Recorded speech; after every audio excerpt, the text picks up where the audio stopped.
Quick video just showing you guys the differences between a Gen 7 Strider SnG's lockup versus the lockup of a Gen 6 Strider SnG. So bringing you up close using my little Phoenix EO5 keychain flashlight here to bring you up close with this Strider SnG here.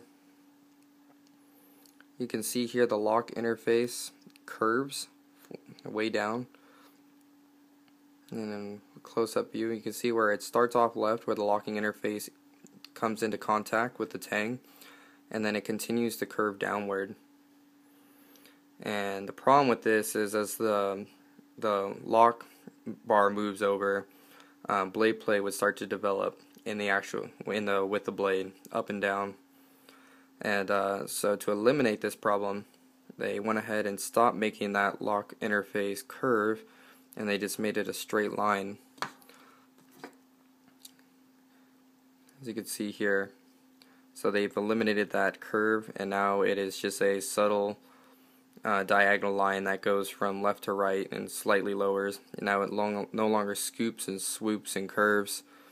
So that is the difference between a Gen 6 and Gen 7, or Gen 6 and all previous generations, and that was always one of their biggest problems. Why it took so long for them to fix, I don't know, but just because of this slight change, value in previous generations, that of the 7, have plummeted quite a bit.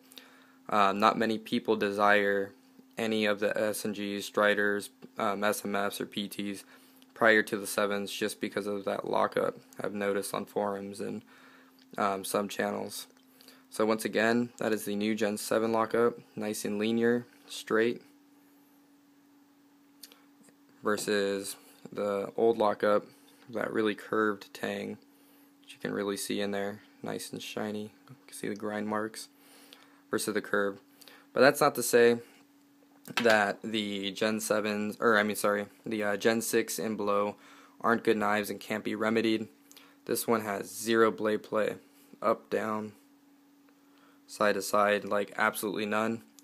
And the reason for that is because they put a cap on the blade stop, or the blade pin. Not the blade pin. What are these?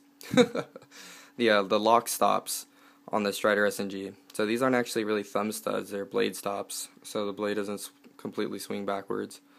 But as you can see, this one here on the right is actually bigger than the one on the left, and that is because they've put an oversized cap on it to eliminate any kind of blade play that this blade may or did have prior, whereas they don't have to worry about that on the Gen 7s because of that new linear lockup. Alright guys, just a quick video like I said.